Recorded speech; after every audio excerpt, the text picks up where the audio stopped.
Hello Aquarius, Sun, Moon, Rising, and Venus signs. Kumusta kayo? Sana ba'y nasa mabuti kayong kalagayan? Welcome back po sa Star Tarot. Kung bago kayo rito, welcome din kayo. Thank you for your support. I truly appreciate it. God bless you all. Aquarius, official person. Baka kayo ito, poised na poised, and maybe you are an official person. Maybe nasa position of authority kayo, mataas ang posisyon sa trabaho, or pwedeng opisyal ng gobyerno, pwedeng military kayo, policeman, or anything, no, na nasa mataas kayo na posisyon. Pwedeng ganon. Or, baka kailangan ninyo ang isang official person sa ngayon. Baka you are seeking for one para makausap ninyo, may ikukonsulta kayo, something like that. We have community. Ayan. So, probably, ang iba sa inyo rito, maswerte, no? Kasi you are surrounded siguro with community of people that are very supportive, very helpful, and very, tawag dito, very supportive of you, very encouraging sa inyo. At parang ito siguro yung mga taong nagpaparamdam sa inyo na mahalaga kayo sa kanila, na welcome ka sa kanila, sa grupo nila. There is a sense of family, no, familyhood dito siguro sa community na ito. Kaya napakaswerte ninyo na you belong to that community of people. Thief, nako, mag-iingat kayo. No, baka ito i-report ninyo dito sa official person. Baka merong nagnakaw sa inyo, merong nang scam sa inyo, 'di ba? Kaya kung hindi man, mag-iingat kayo. This is warning para sa'yo. Kasi baka meron kayong, alam mo naman, mga valuables na merong nagbabantay. No? May mga taong ganun talaga. Ang dami na ngayong scammer, daming magnanakaw, manluloko. Naku, naglipanan na sila sa mundo. Kaya dapat lagi tayong aware sa mga ginagawa natin. Dapat lagi tayong cautious, vigilant, no? Para maiwasan na mabiktima ng mga ganitong klaseng tao.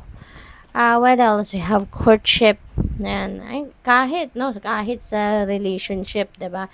Kailangan din pag-ingatan kasi nako, marami na din diyan, no? Yung alam ng may jowa, alam ng may asawa, pero ginagawa pa rin, no? Nag-aano pa rin, nagfo-flirt pa rin. Merong mga ganon. Kaya meron pa rin nag-i-interest, no, sa mga taong kahit alam nila na meron ng karelasyon, na meron ng nasa isang masayang relasyon na, meron pa rin nag-i-interest sa kanila. Kaya pwede rin, no, katabi pati niya si courtship. No, kaya mag-iingat din kayo, alagaan ninyo ang inyong mga mahal sa buhay, yung mga person ninyo, 'di ba? So, 'yun. Pwede rin na ang iba sa inyo is siguro may kaligawan or merong nililigawan sa ngayon, and maybe love life, no, ang focus ng iba sa inyo sa ngayon. So, kaya good luck po. What else? Tingnan natin kung ano pa ang ganap.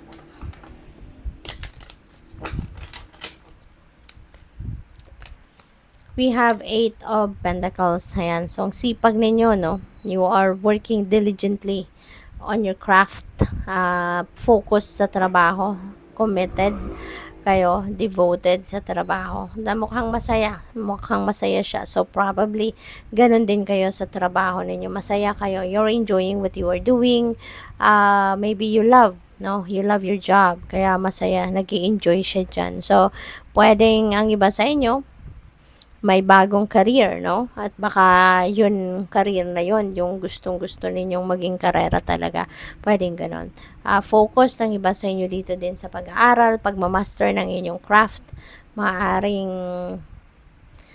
talagang sadyang gustong-gusto mo kung ano yung napili mong trabaho.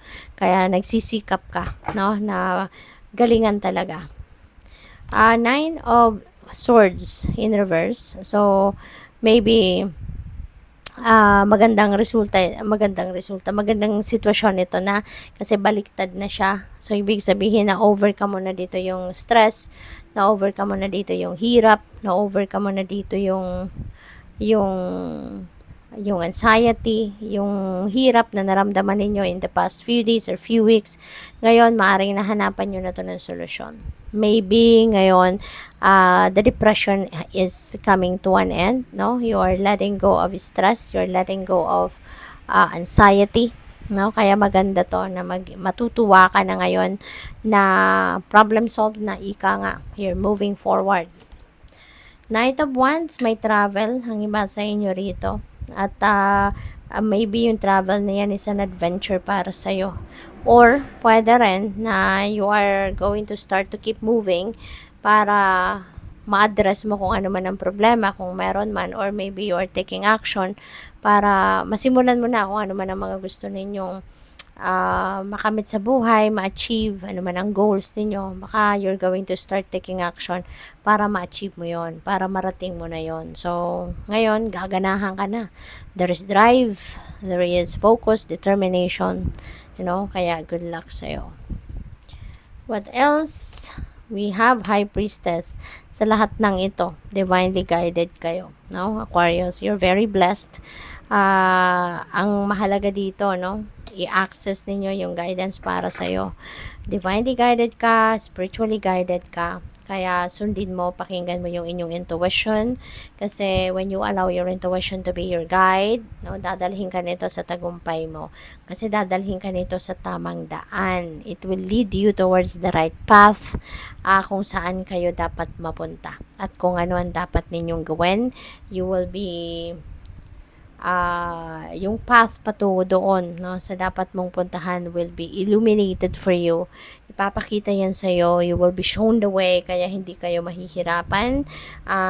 It will be easier for you to navigate that situation, Kaya importanteng makikinig kayo lagi sa inyong intuition. Kasi gagabayan kanyan papunta kung saan ka nararapat na makarating. Okay?